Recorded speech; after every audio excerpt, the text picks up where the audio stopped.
Hello and welcome to your weekly tickle around the middle of electric car news and chat, brought to you by the team at electrifying.com. This week, we're going to be talking finally about the electric Range Rover, a car that feels like it's been coming next year for a lifetime, and also the return of the electric car grant here in the UK.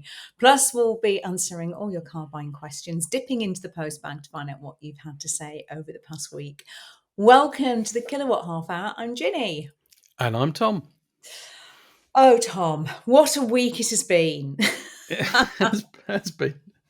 I want to kick off actually by saying thank you to Philip Hidson 1007 for that wonderful intro line, because he wrote the intro line for today. So if you have any intro lines for us, because they get hard to think of week after week, don't they? They really, really do. And often it's at the last minute and you're like, I don't know, the swipe of the bar of soap or something. It's just not good enough. So you out Yes. there, please help us. Please do drop us an email, podcast@electrifying.com, or you can leave us a comment in the comments below if you're watching in YouTube.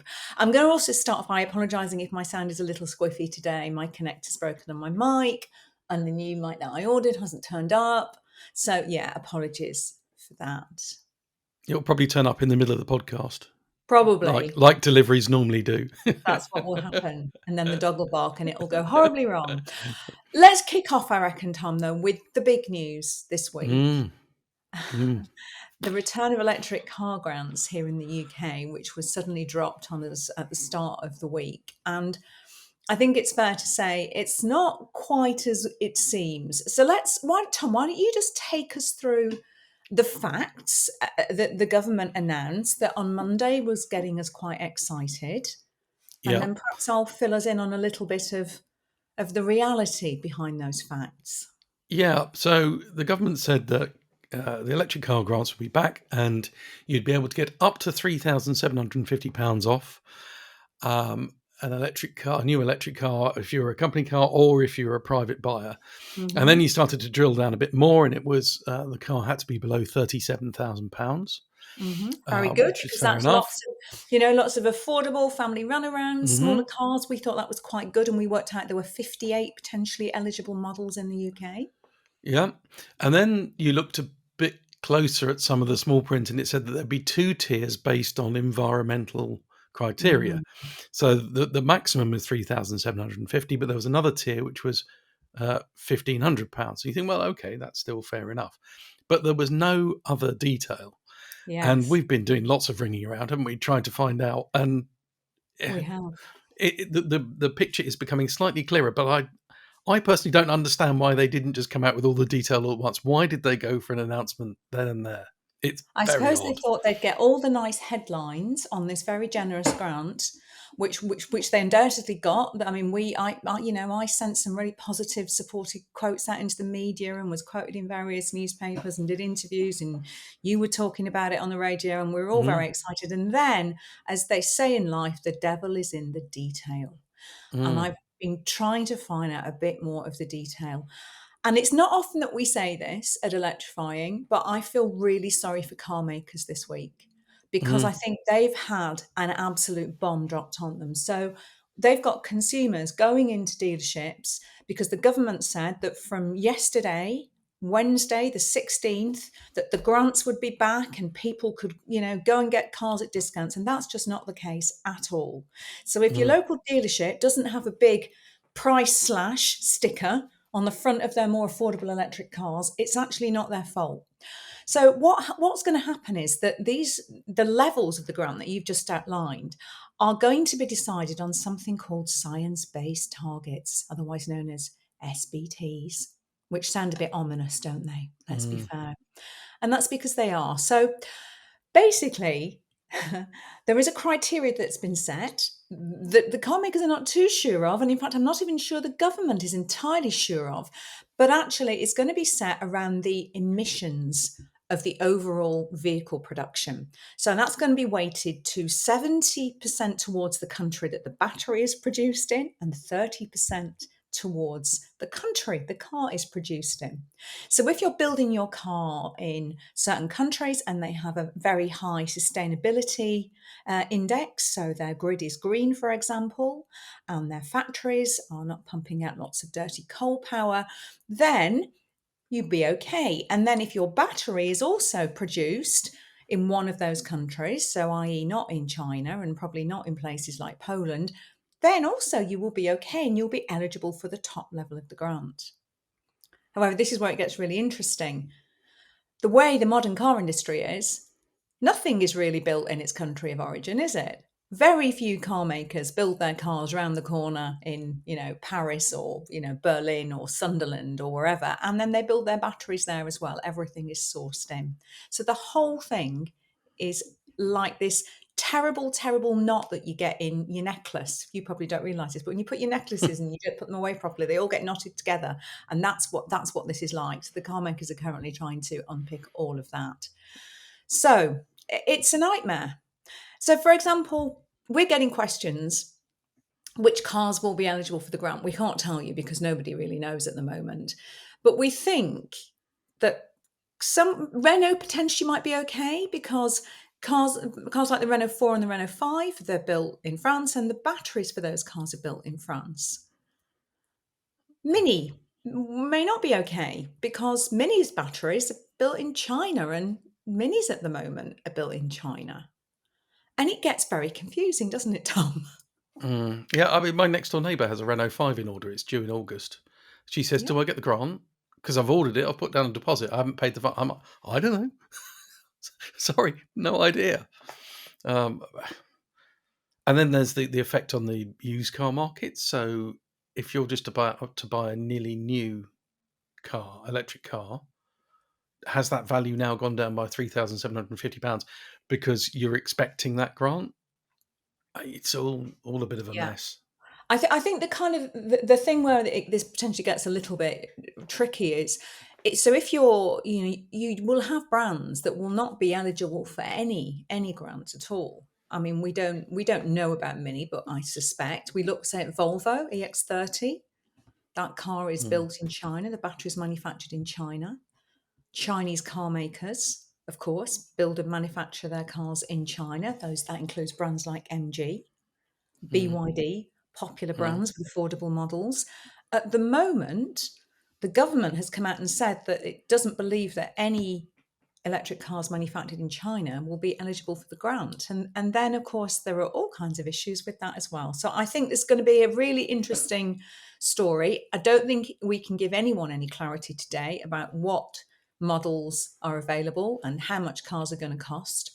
And I think probably, Tom, our advice would be, if you are thinking about buying an electric car at the moment, maybe hang fire. mm. Because you could, depending on which car you're going for, find out that you could save yourself a chunk of money. Yep.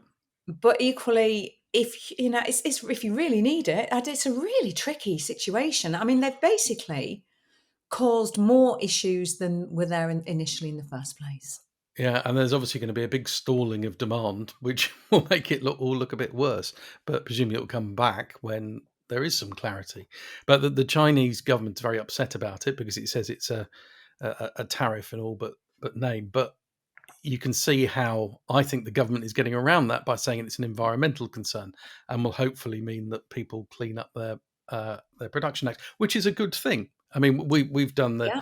uh, we've done awards around green manufacturing and said this is good because you're reducing the impact on the environment, not just as you drive, but when you manufacture. So that is Yeah.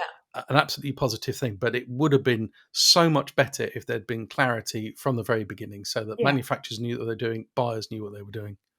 Because presumably the government somewhere has a list of cars that they know. They know which car companies are going to fit the criteria. They must have looked at sales and kind of figured out, how much money is going to go into the pot based on all that. So you would think that all that clarity would have been given, but genuinely, folks, it hasn't. So it's a kind of watch this space. So I can answer a couple of questions we've had in now. Let me take the first one, Tom. You can do the next Mm. one. Colin Neal emailed in to say, the new EV deal, please, can you tell me, will a new Mini Cooper qualify for the discount offered by the government? no, Colin, we're really sorry. We can't actually tell you, but we suspect not, given that it's built in China. But we don't know 100%. We've also had a rather lengthy email in from Richard Piper with a lot of questions. Richard goes on, "Hi all, as someone whose mount has been poised over the Alpine A290 build configurator for some weeks, I'm now facing another dilemma, which is going to face many potential EV buyers." Now, in the email, Richard goes on to say, do we know which variants will be included? Will adding metallic paint take you over the list? We've got the seatbelt story from Mike, Electrifying Mike, who, with his BMW i3, spec'd some fancy seatbelts and ended up pushing himself into a higher tax bracket. Was that the case that he did? Yeah, it was. It's a Rex i3, so it has the luxury car tax, and his seatbelts put him like to £40,064, and ever since he's had to pay the supplement on his road tax. Yes. So he's basically saying, what about different higher power, bigger batteries versions? Now, again, this is all a little bit of an unknown, but I've been told by a couple of different sources that actually all the models and variants in the range are included in the discount. If the car is eligible for the discount, and if the entry level model is, say, for example, £36,995, but then there are other variants with more expensive trim levels and more range, all the variants are eligible for the discount, which again seems really curious, but that is what I've been told by two separate OEMs. But again, none of this is confirmed. So it doesn't look like we're going to be in that situation where if you spec a higher trim level, you get pulled out of the grant, and if you're going for the basic model, you are. But who knows, basically? Maybe by the time we do the podcast next week, we'll have a bit more clarity on this. Maybe if we get more clarity, we might do a kind of a bit of an update video, because I'm sure at some point we will start to get a trickle through of what models will be included. But that is as much as we know today. And just for clarity, we are recording this on Thursday the 17th. Because who knows? It could all change overnight, Tom. Yeah, I've just thought of a very strange situation where the Renault 5 Turbo E, which is £150,000 because it's a Renault 5, could be eligible for the grant, if that's true. I love that if that was true. I still can't afford one, even with the generous £3,750 grant, but I like the idea. Anyway, so yeah, it's been an interesting week, and I'm sorry we can't give you more clarity. I think probably the sensible thing to do is just to hang fire at the moment if you can, because I can't imagine it's going to be too long before we do start to get models filtering through. And we'll keep the news story updated on the website. We'll also do probably an update video as well. So if you're not already, do subscribe to the channel. Phew, should we move on to other news? Yeah, what you've been driving? Before we run out of the podcast time. What you've been driving? We've been driving lots of things. It's been nice. I've been driving loads of things. It's been busy, hasn't it? It has been, yeah. Do you want to go first? What you've been driving? Well, Mercedes CLA, which is live as of today, the video. Let's go and have a look. Very windy Copenhagen. My shirt kept inflating with the wind. It makes me look like even more like the Michelin Man. Is this the car you broke, Tom, from last week's episode? It's the car I broke. Yes, it is. Yeah. Okay.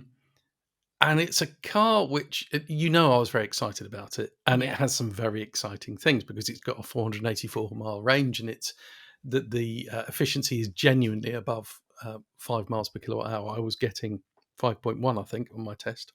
Yeah. And lots of other innovations. It's got a gearbox, so it's got 2 gears. But it's also, when you get very excited about a new product or meeting someone, and for sure.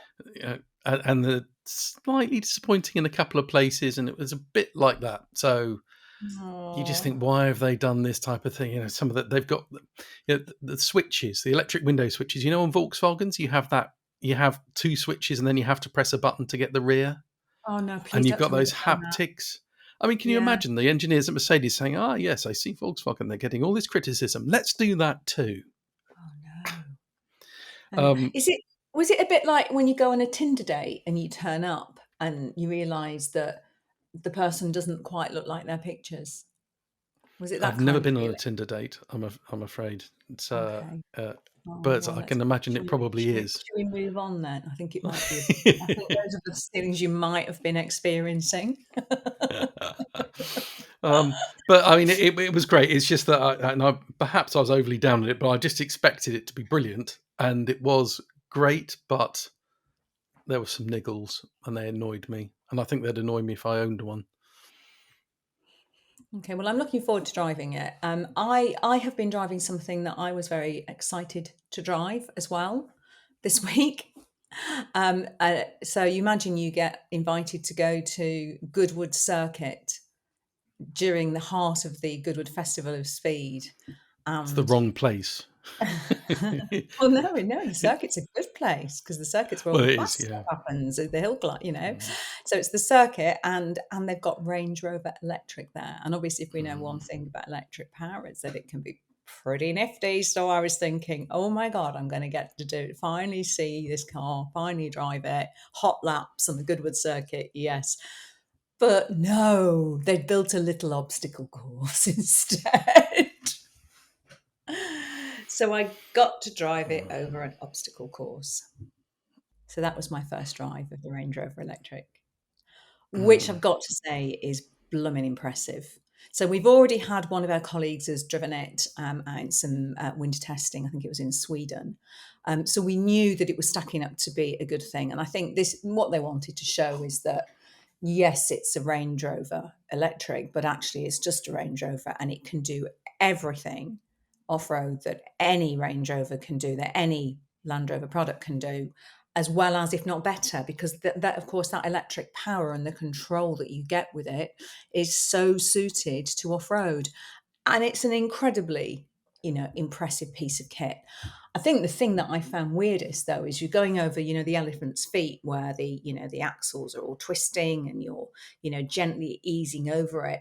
And of course, you're used to hearing so much sound when you're off road. You hear the sounds from the engine, and it was completely weird actually being silent. And that took quite a lot of getting used to.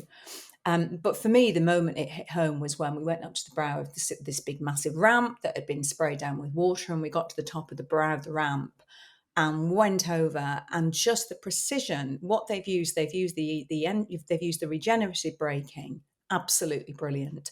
So effectively, hill descent control is now powered by the regen braking, and you're coming down and to feel that weight. I mean, they won't talk about the weight other than to say it's a little bit more than the plug-in hybrid. I think is going to come in under 3 tons, but it's a big beast. But to hear that, to feel it coming down that descent, and to know that it's actually the regen braking, it was absolutely brilliant. So I'm really excited to drive it. It doesn't look any different, of course, to the normal car. And I don't know, Mm. I kind of wanted it to do, but they're adamant that this is what their customers want. And I guess if you're a Range Rover customer, you do know what you want. And that probably is the car not to look that different. I think you made an interesting point that is that going to work for everyone? In some markets, I don't know, do they want it to be a bit more different looking? I think they do within. I know in LA, for example, if you turn up in a big gas guzzling car, you get sneered at, and it's like Mm. the old thing of Leonardo DiCaprio driving a Prius when they were new. They want to be seen to be green, so they can't drive these big V8 SUVs. So they'd like to have something electric. So I don't know if they'll put.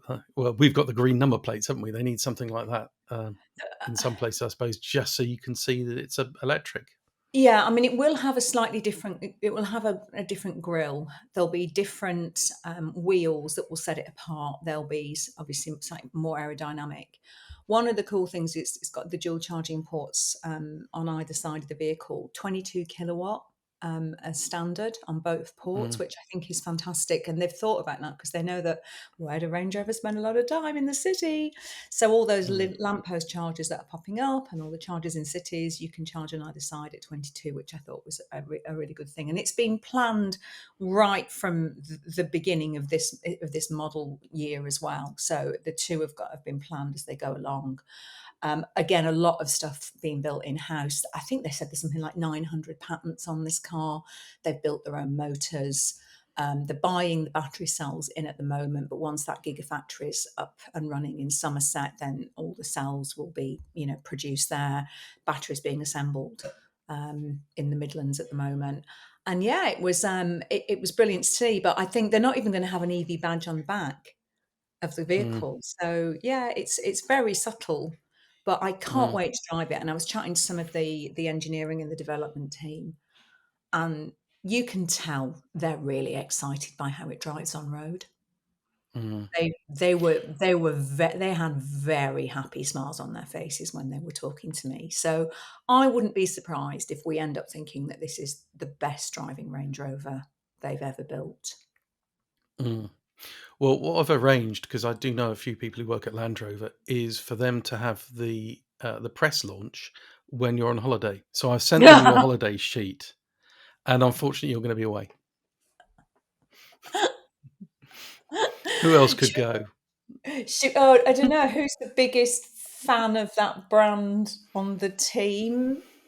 Should we put some context for people that don't understand your love for this brand? Do you want to just talk to us a little bit about your adoration for all things Land Rover? I do. It's just one of those brands that when I was a kid, I loved Land Rover. It's the first vehicle I drove was a Land Rover, and I've owned several of them, and I know all the things that are wrong with them, and I still love them. Well, I'll tell you what, Tom will toss a coin for it. I'll just go on eBay and get one of those double-headed coins. Who should we send? Do I get it, or does Tom get it, or shall we send Nicola? Let us know in the comments below. Tom's pointing at himself. Okay, and then what else we have? We're pricing on Ioniq 9, haven't we, Tom? What do we think of that? Not yeah, really we drove Ioniq 9 as well, didn't we? I mean, talking of Range Rovers, again, I didn't really.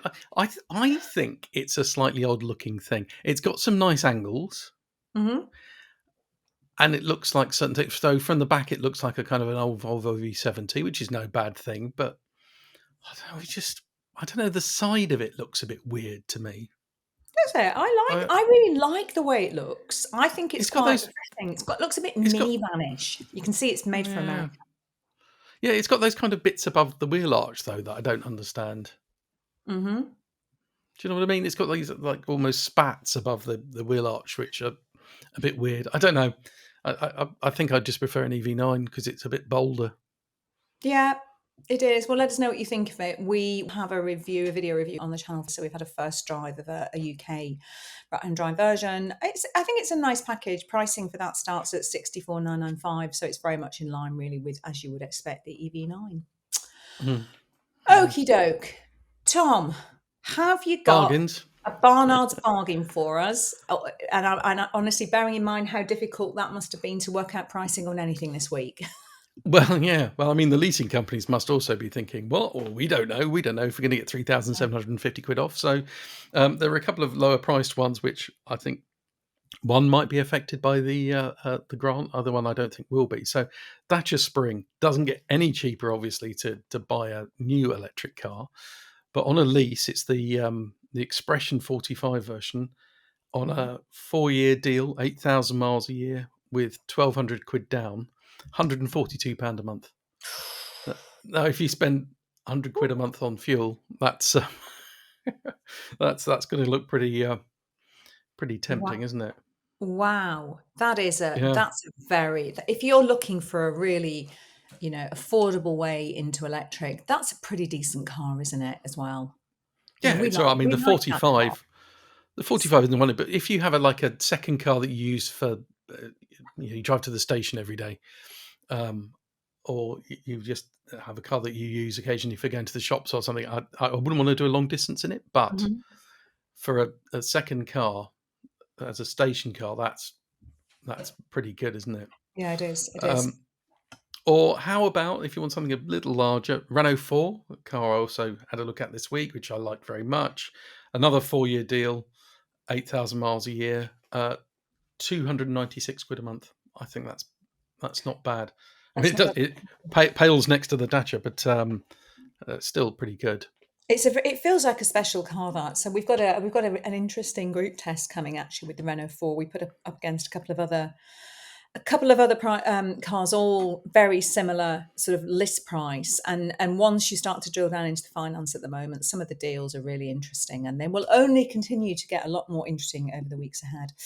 Right then, Mm. car buying questions. We've had some Hmm. really nice comments from you this week and great questions, so please do keep them coming. It is electrifying, no, podcast at electrifying.com, or you can put them straight into the comments if you are watching on YouTube. Right, so here we go, Tom. I've got them for you from Shrew. Hello, Shrew. Hi, guys. Our aging ice recently threw a drive shaft, triggering plans to go electric. We need something small enough that my 4'9" wife can drive safely, yet big enough that our daughter and 2 kids can fit in the back.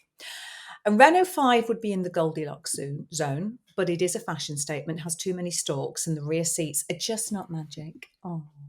Another ICE would see us through the next 2 to 3 years, but I'm holding on for your EV2 ID2 Firefly comparison. Any ideas on keeping the dream alive? And sorry, it's not from Shrew, it's from Jeff Davis. Shrew is just part of his email address. Mm. Jeff, oh, please don't hold on for the EV2 ID2 Firefly comparison, because I don't know, you might not have a driving license anymore by the time those cars come out.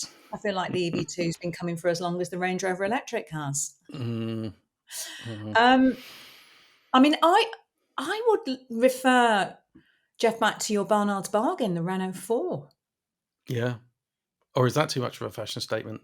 I don't think it is. I mean, it's a good-looking car, It's but not. both that and the 5. But It's not as fashiony as the 5, because we had them both. I've had them both here actually at mm, home and looked at them both a lot together, and I think it isn't as fashiony. It does have the stalks. There is nothing you can do about that, and if you really just don't get on with them, then that does rule Renaults out for you. Um, but I was really charmed by the Renault 4. What it's got is the addition of the regen paddles now, which we know will ultimately find its way onto the Renault 5. And they're also, of course, coming on the forthcoming Micra. And, oh, actually, what about the Micra? micro, Micra's yeah, not not as as fashiony. Yeah. fashiony. Might be worth having a look at the Micra. And the Micra's got the regen paddles, and that system is beautifully set up. It's Mm. really nicely calibrated. Did you get the chance to drive the Renault 4 and try out the regen? No, no, I didn't. So they've added on, I think it's 3 different levels of regen. You've got full one pedal driving mode. It reminds me a lot of the systems that we find in Kia and Hyundai, which we really like. And of course, the Leaf had one pedal driving mode, and they've done a brilliant job with that. I do think it's a nice car to drive. The one thing I will say about the 4 is that the space in the back, if you're a fairly larger driver, so if you're quite tall, you need a lot of leg room, it will creep into space in the back. So it Mm. depends on how old your daughter and her kids are, well, how old her kids are, I suppose. But I think that would be worth a look at. And actually the Micro as well, definitely. But Jeff Mm. doesn't give us much idea of price. So Mm. let us know as well in the comments below what suggestions you would have for Jeff. Mm. I know I understand, because if you're short, it says, why is 4'9" petite? Sorry, if you're petite, cars can feel really big when you're petite. So you do want something that doesn't feel too big. And I don't think the Renault 4 did. Mm. What Any other about thoughts, Puma? I Tom? mean, that car, it's easy to forget the Puma, even though it's new, because it was one of Easy those to cars forget that was Puma. coming forever. But what I really liked about that car, other than the steering and a few other sort of dynamic things which were good, was it's narrow, and it makes Mm, such a difference yeah, it on is narrow. city streets or on the country lanes around here. The narrowness just makes it so much easier to get through gaps. Yeah, that's Um, not a bad shout. I did think about the Insta, but of course the Insta's done that thing of not putting the bench seat in the back, so it's only a um, four-seater, mm, which rules that out. You'd have to leave one of your daughter's children behind, or mm, maybe they could only go. Yeah, I don't know. Yeah, no, that wouldn't work. So no, forget that. Anyway, let us know in the comments if you have any other suggestions. mm. Oh, I've just thought of something about, we were talking about cars that are always coming next year. Yeah. You know that hydrogen fuel cells have always been coming next year, and there are lots of people. When you're down the pub, I don't know if you have the same, but they're always like, "Oh, forget these electric cars. Hydrogen's the future. You just Oh, wait." always, always, Mm, always. mm. Yeah, go Well, on. Stellantis quietly announced that they're not going to do hydrogen fuel cell vans anymore, and they're going to close that factory. Yes, I saw that this I, week. A very I sent quiet that. I little sent that announcement. press release to a few people who've been like, "You just wait." It's such an interesting argument, isn't it? And not one we shall get into here because I'm sure we've had it enough, Tom, haven't we? Please don't let us know in the comments below what you think of that one. You can if you want. We had loads of suggestions in for Stephen, who messaged in last week, who wanted room for tall teens in the back, and also but comfort as well. So Own to Earth Tech Test 2685, hello there, said on YouTube the best we could find for three in the back was the Grandland, which gave much better width than the Enyaq, the EV3, the Scenic. What we really need is an ID Touran. That's very true, isn't it? Yeah, the Grandland is big. Obviously, Yeah. I've been running a Grandland for a while, and it's huge. I went to Leeds at the weekend and moved my son and got it all in one bite. Yeah. Didn't have to go for a few. So yeah, And maybe the Grandland then might be an option for Jeff as well, our previous. yeah. I mean, it's big, but Is it? they're cheap. Okay. They're really good value. So Yeah, there are some good if you don't deals. mind if you don't mind the size, then yeah, it'll be a good one. Okie doke. What else have we had for Stephen? So SNZT778 says, for Stephen, look at an iX BMW. You'll find good used deal, and the back is also like a lounge for 3 people in there. It's lovely. Oh, it is lovely. It's such a nice car. That's a really good shout. And Mikey Davis, 660, regular to the podcast. Stephen, I also have very tall children. Have you looked at the Mercedes EQC secondhand? But make sure it's the model without the sunroof. Good intel. So keep all your suggestions coming, particularly for Jeff this week, who is looking for nothing that's too much of a fashion statement, has too many stalks, and the rear seats that are big enough for his daughter and 2 kids, and also small enough that his 4'9" petite wife doesn't feel uncomfortable in it. There we go. Right, what else have people been saying? So Wagner Gimnes, maybe? Do you think? It says, you Good, guys are a good laugh. stab at that, Tom. That was a great. I'm glad you pronounced that one and not me. Yeah. Yeah. Love the videos and just subscribe to the voice only version. We'll listen there and watch here. Oh, double. We like that. We like people watching and listening. We do. What we're trying to do is just say, if you do watch on YouTube, if you could pop over to your podcast platform and give us a follow on there as well, because we're just trying to grow the podcast. That'd be great. So I can afford a new microphone that works. We had a really nice one, and I'm reading this out because this is really for Manos, who edits all of our videos. He's our head of production. EV Owners UK said, of all the podcasts I watch, yours is the only one where I choose the YouTube version. You are so expressive and the graphics really work. Thank you, Manos, who adds in all those little extra bits that do bring it to life. We had loads of questions because we were talking about, was it that we said a car was thirsty? Is that what? Yeah. Was it the What we said, Astral? if it used a lot of electricity, we're saying it's thirsty, because that's Yeah. what you say about, big V8s and things. But people were saying, well, you can't say that. It's an electric car. And Kenneth Paul says, rather than Thursday, how about having a high voltage appetite? I like or being that. a watt waster, or just an ampivore? Enjoy and thanks for another great podcast. Oh, I like Ampivore. Yeah. I like Watt Waster as well. Yeah. Gary Gotham, rather than ICE cars being thirsty, are EVs hungry when they eat at the battery charge? That's quite nice too. That's more like horses, though, isn't it? So, Yeah, but I think Neil R. Williams wins my choice. What do you reckon, Tom? Go on. What's Neil saying? For over-consuming electricity, perhaps a bit of a voltage vampire. I think that's brilliant. I think that's going to have to start coming into scripts. The cold winter months turn this into a voltage vampire. I honestly keep watching our videos, Neil. That line's going in for sure. Neil, actually, while you're at it, can you think up of a nice intro for next week's podcast? Because you're obviously really good at that. You could just drop us an email, podcast@electrifying.com. Feel free to include a few weeks worth.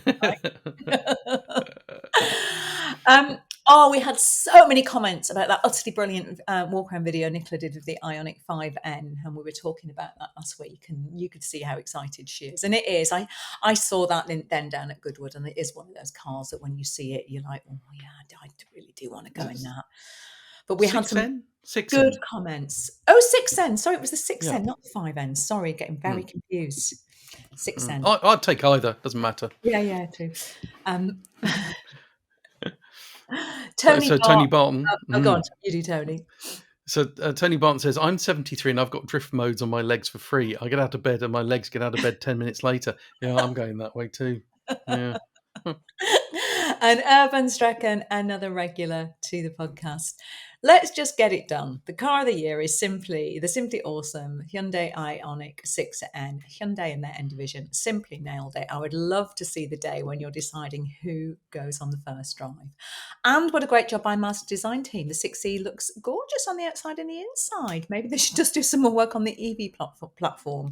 Great podcast as usual. Keep it up. And then a question that I think we might have committed to. When are you starting the Electrifying EV conversion build project? Did we ever commit to that in a distant podcast? Not sure what we're going to change. Well, we're going to convert something. Get a Yeah, what conversion we're going to kit. convert. Yeah. I'll get my spanners out. Okay, we'll think about that one. But thank you. What else did we get on the 6N, Tom? Oh, Avidian888 says, love watching the ladies geeking out about this car. It is impressive technology. It really is. I think, look, going back to what I was saying about how Land Rover's using the regen, as the hill descent control, and of course all that makes complete sense. It's also, I mean, what they're doing with it is the other extreme with regen, isn't it? In the 6N, and I think this is what's getting exciting now is the versatility that you can get from electric power. But anyway, Mr. Mr. Stoives, or Mrs. Toives, I'm not sure which one it is, 244, said, out of all the reviews on the 6N, Nicola's was by far the best. And you're absolutely correct, it was. Of course. Of course it was. Of course. Yeah. Sound system testing. Tom's after tracks to do some sound system testing in his cars. I refuse to call it a wireless, Tom, as you were calling it last week, because it makes us feel like we should be claiming our pensions. And we're both a little way off that. Go on, sound system testing. What's caught your eye? David Vasey says, another for your sound test is Funeral for a Friend, Love Lies Bleeding by Elton, cranked up. I don't think I know that. It's in one of those songs that I think you'd hear and go, oh, that's what it is. Yeah. Yeah, that's a goodie. De Warm Sea, or De Warm Sea on YouTube. Another great video as always. Such a laugh as a car stereo testing tune. Instead of Diana Rossmeyer suggests Tears for Fears, Women in Chains, instrumental intro, male followed by female vocals. That should be a good test. That's a good one. But this is my favourite. Next one. Jeremy Davis, 4620. Try Portugal the Man. Feel It Still as a test track, maybe. Oh, I love that song so much. That's a great choice. Is that the one with the burning Rolls Royce on the cover of it? Oh, I don't know. It does have that. Yeah. Anyway, keep them coming. Your test tracks for us. And we had a couple of questions in about last week's ending, including Fingelbat, who is another regular to the podcast. Somebody just got me to read out Skoda Enyaq an awful lot because we have a swear jar because I mention that car so much. And the only reason I mention it a lot is because it's often, for a long time, it's been just a car that was easy to suggest to people because it was good. Anyway, he said, lol, no. That little Easter egg at the end of last week's show reminds me when my mum forgets to hang up after a call. And she's talking about you. Yeah. It also reminded me of my grandma, because my grandma and I could never, ever hang up the call to each other. It used to be like, I'm going to put the phone down. No, you put the phone down. No, you put the phone down. So what we had to do, my grandparents and I, we had to say after 3, 1, 2, 3, bye. And we both put the phone down together. Oh, it's like teenagers when they're in love as well. It's like, no, you do it. No, you do it. I don't remember and then someone, my big brother would just come along and just go, dunk. You go, I want the phone back. And I was strongly corrected by Matthew Twyler Jones. There is no Star Trek Lego. We were chatting about Lego, and of course it's Star Wars. I don't know why I said Star Trek. Millennium Falcons, my cupboard's full of them. But you're absolutely right. There is no Star Trek. Same thing, aren't they? No, they're not. Put your tin hat on. Think of the comments, Ginny. Think it's good for the algorithm having lots of comments. And let's leave on another just lovely comment about Nicola, because why not? Because we all love her. Luke K, 7952. Over to you, Tom. Said, sorry to say, I don't like electric cars, but I subscribed for Nicola. She's awesome. She is. And one day, Luke, we will win you over. You know, we just like the fact you're listening. I know. Electric cars are great. And if you keep listening to Nicola and us long enough, we might lure you Yeah. over to the EV world. Mm. There'll be a And car and on you'll go, that will work for me. And then you'll buy one. He'll buy one. So Mm. on that note, I think it's time for us to say goodbye for another week. Please do keep your comments, your car buying questions coming, podcast@electrifying.com. And you can let us know in the comments below. And we'd very much appreciate more help with intros, wouldn't we, Tom? We would. We certainly would. We Yeah. would. But until next time, thanks for joining us. We'll see you soon. Bye.